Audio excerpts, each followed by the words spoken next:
Donc en fait, l'oiseau du Saint-Esprit, chez les chrétiens, c'est Yahvé, et l'oiseau du Saint-Esprit, chez les Égyptiens, c'est Isis. Et ça, dans l'iconographie chrétienne, enfin catholique, on le voit. On le voit comment dire, on voit presque tout le temps Marie accompagnée de l'oiseau du Saint-Esprit. On nous dit que c'est Dieu, mais non, c'est pas Dieu, c'est elle. Le Saint-Esprit, l'oiseau du Saint-Esprit, c'est Marie, c'est Isis. Et là, on le voit, par exemple, pour la Pentecôte, c'est flagrant. Pour la Pentecôte, on voit alors Marie entourée des apôtres, et puis il y a l'oiseau du Saint-Esprit qui descend sur eux, puis il y a une petite flamme sur le front de chacun. Mais on voit bien que Marie, elle est sur un trône en or, elle rayonne de lumière, elle est sur un piédestal, et on voit bien que l'oiseau du Saint-Esprit est un flash lumineux qui est sur elle, parce qu'en vérité, c'est pas Dieu qui envoie le Saint-Esprit sur elle, c'est elle le Saint-Esprit. Le Saint-Esprit, c'est Isis, c'est Marie. D'ailleurs, Marie, Méry, c'est le petit nom d'Isis.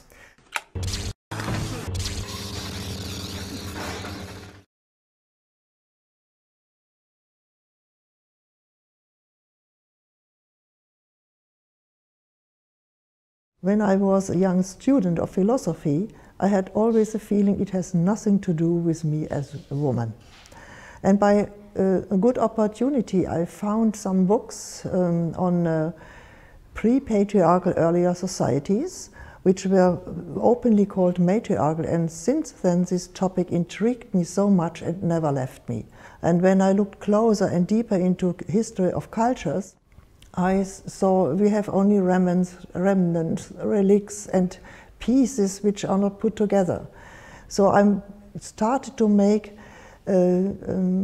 I changed the field and went into ethnology, anthropology, because I want to know how live these societies, how do people, their politics there, how do their social networking, how they are living there.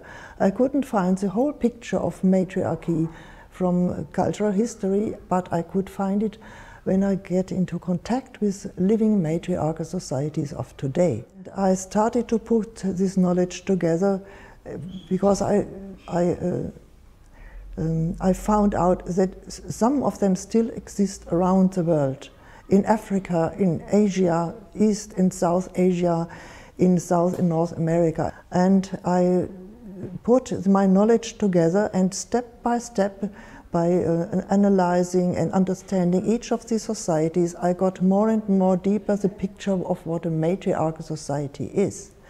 They are in principle egalitarian societies, deeply egalitarian, fully egalitarian, but they put mothers at the center, which doesn't mean they are at the top. They are at the center, and the values of these societies are motherly, maternal values.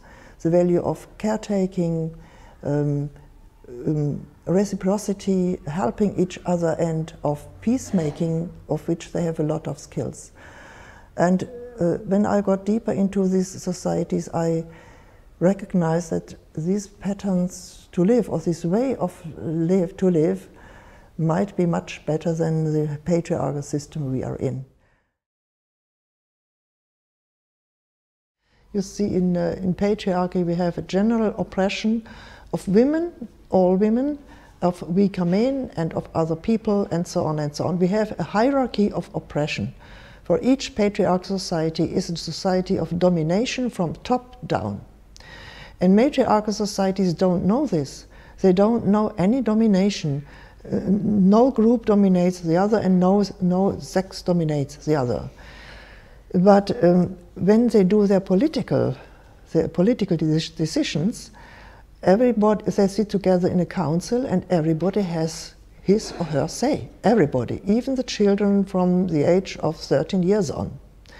So no voice is dropped. And the important point is they take each decision by consensus. This means by unanimity. And this is in the clan house, this is in the village, this is in the town, and the same case even in the region. I think this is really a grassroots democracy. It's much more democratic than our formal party democracy system, where maybe a huge minority is made silent. And this is also the guarantee that these societies are really, the guarantee that these societies are egalitarian. Even the matriarch, the oldest mother of a clan house, she is much respected and everybody listens to her advice. But when they decide, she has only one voice, as everybody.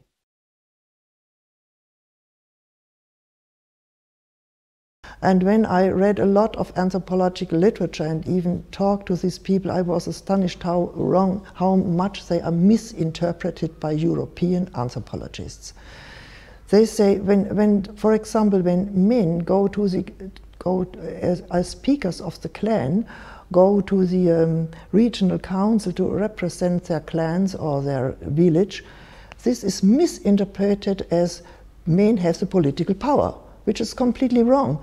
They only are the informants about the decisions in the clan house of everybody has taken there.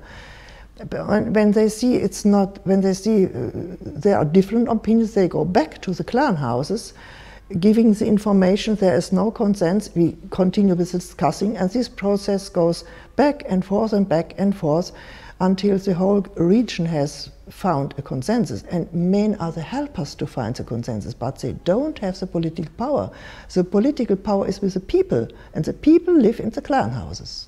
What is the problem when patriarchally biased researchers research matriarchal societies? They speak mostly only with the men and not with the women. I have a nice example of an Iroquois woman. They said, in the beginning, when we were in our society, when we met white people, the men came and asked the men about our societies. Then we said, all right, it's good. We wait for the women coming, the white women coming to asking the women of our society, but the women never came.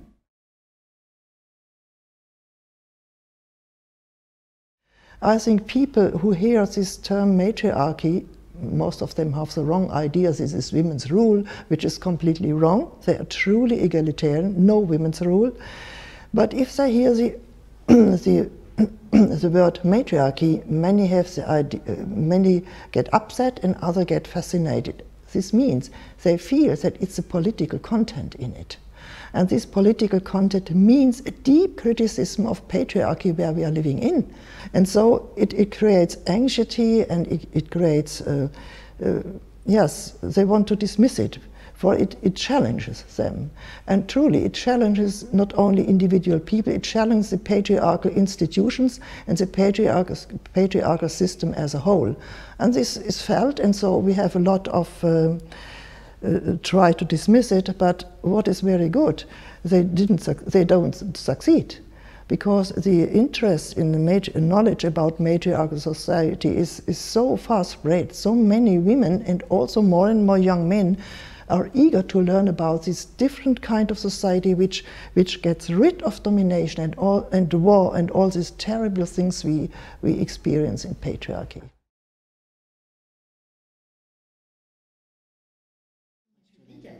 Est-ce qu'il existe dans ces sociétés les concepts de harcèlement sexuel, de viol et de prostitution? Yes, this question is important, and the answer is very clear: no.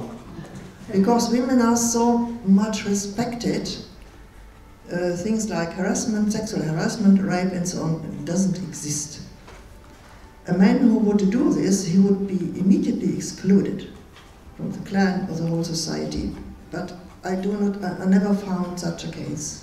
Even when men among each other are violent and it comes to blows, violence is despised. Women immediately run here and try to appease them, separate them, and solve the problem together with them in peace. Violence in general is not accepted, in violence against women is unknown, which intrigues me a lot with these societies.